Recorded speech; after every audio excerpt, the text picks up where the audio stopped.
трущобы Якутска. Это мой район, где я вырос. Вот, и я настолько старый, да, что в моем детстве все дома здесь были вот такие. Кстати, обратите внимание, тут есть канализация. Вот, то есть тут туалет не на улице.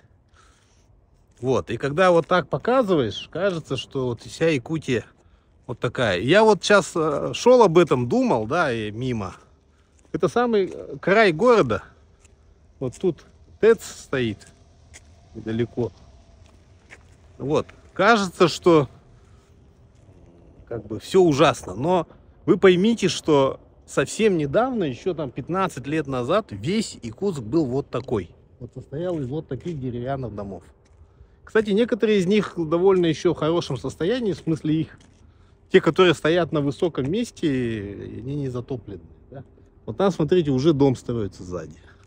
Вот, короче говоря, о чем я хочу сказать. Когда камеру разворачиваешь, да, ты понимаешь, что вот это последние 3 деревянных дома в этом районе.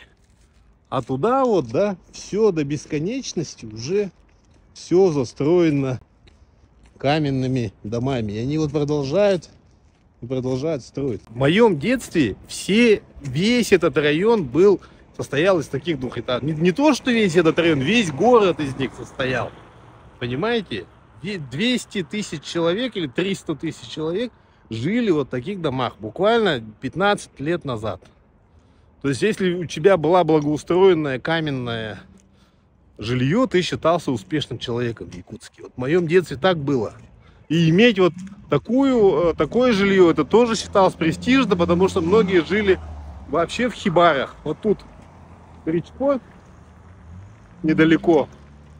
И там некоторые мои одноклассники жили в так называемых засыпных домах. Это из опилок, из рубероида, там строили ужасные лачуги. Вот так было, да? А вот за последние 15 лет, смотрите, вот что произошло.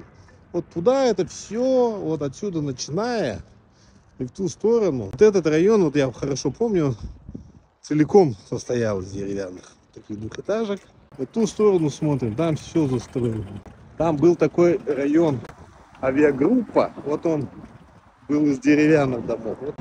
Ну, не верьте вот всякую пропаганду, вы задумываетесь о том, что можно из контекста вырвать и показать, будет казаться, что вообще тут все ужасно, все плохо.